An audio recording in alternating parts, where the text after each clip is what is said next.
Hey everybody, this is part 2 in a series I am doing on what it takes to win in government contracting. This is right out of the book Game Changers for Government Contractors. This is chapter 1, chapter I wrote, and I think I talk about like 7 or 8 different things you need to focus on.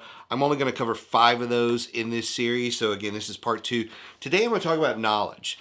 So knowledge is really important when it comes to government contracting, and when I think about being a business owner in government contracting, there's a couple of different layers to it. So if you are just a regular commercial business, you really need to know how to run your business.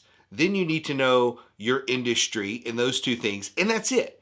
With government contracting, there's a third layer there of all of the ins and outs of government contracting. And so when you got into your business, regardless of what it is, whether you're in construction, IT, cybersecurity, doesn't matter what it is, your focus was, hey, I'm really good at this niche, this industry, this segment, this skill, whatever it may be.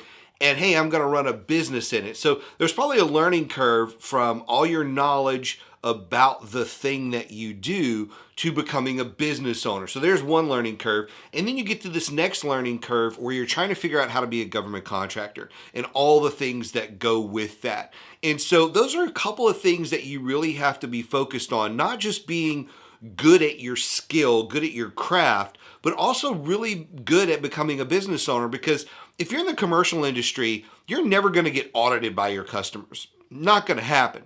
In the government industry, guess what may happen?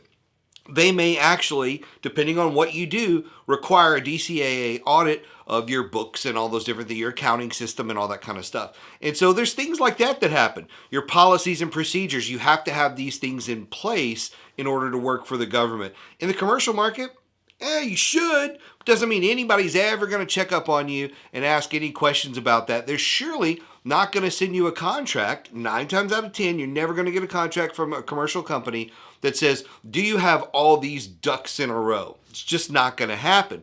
In the government, you're going to get RFPs that say, do you have this, and this in place? And you have to answer truthfully, yes, I've got all of that stuff in place, or you've got to put it in place.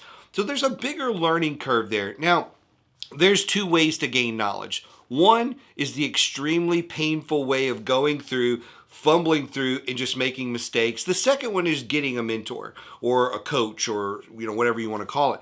And that's usually a pretty good way. I'm going to caution you, be careful of the coaches and mentors that are out there. Make sure you vet them. Make sure you know something about them. If you're listening to our podcast and reading our books, you can use that material to vet whether we know what we're talking about. When it comes to people that don't have that kind of stuff, then you just need to have better interviews with them because you don't have enough material to judge their knowledge of the market. So once you get that out of the way and you decide, hey, I know how I'm going to start learning the business side of things, the GovCon business side of things, as well as do I get a mentor or not, the first thing you have to do in government contracting is learn your market. That is the most critical piece of knowledge that you need, is who buys what you sell. You've probably heard me talk about this a lot because it's super important in building your pipeline and getting contracts and all those kind of things. And there's 2 primary sources that I use. I use usaspending.gov and I use sam.gov to bounce data off each other.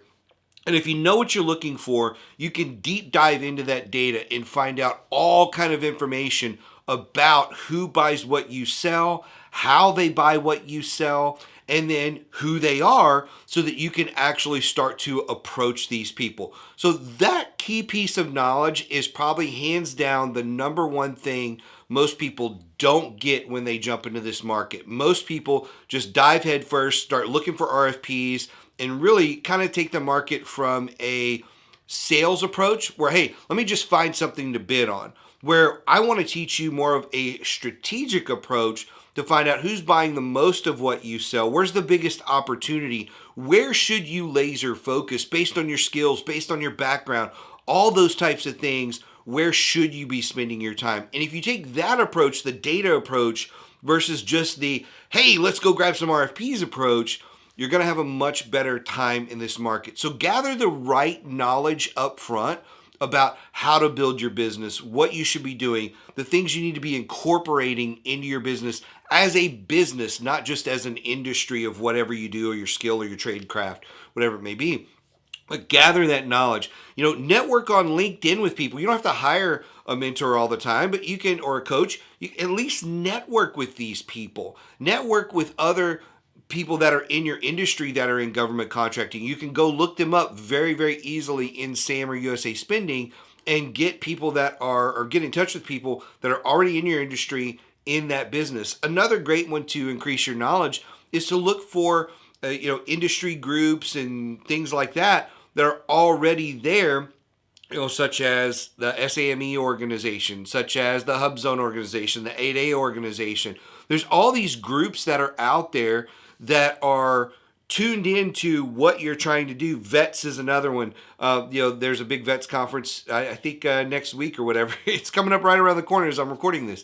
So there's always an organization where there's groups of like-minded people that are happy to share with you. Because look, here's the interesting thing about the government market. I've been in this thing 20 plus years, and I have never seen another market where people are so willing to share their knowledge if you'll just ask. That's all you've got to do is ask. So anyway, that was number 2 in this series here. It was all about knowledge. And we're going to be covering some great stuff as we move forward in the series. There's 3 more videos in the series. Make sure you subscribe and hit the little notification bell so you get notifications on YouTube when these come up. And we'll see you next time.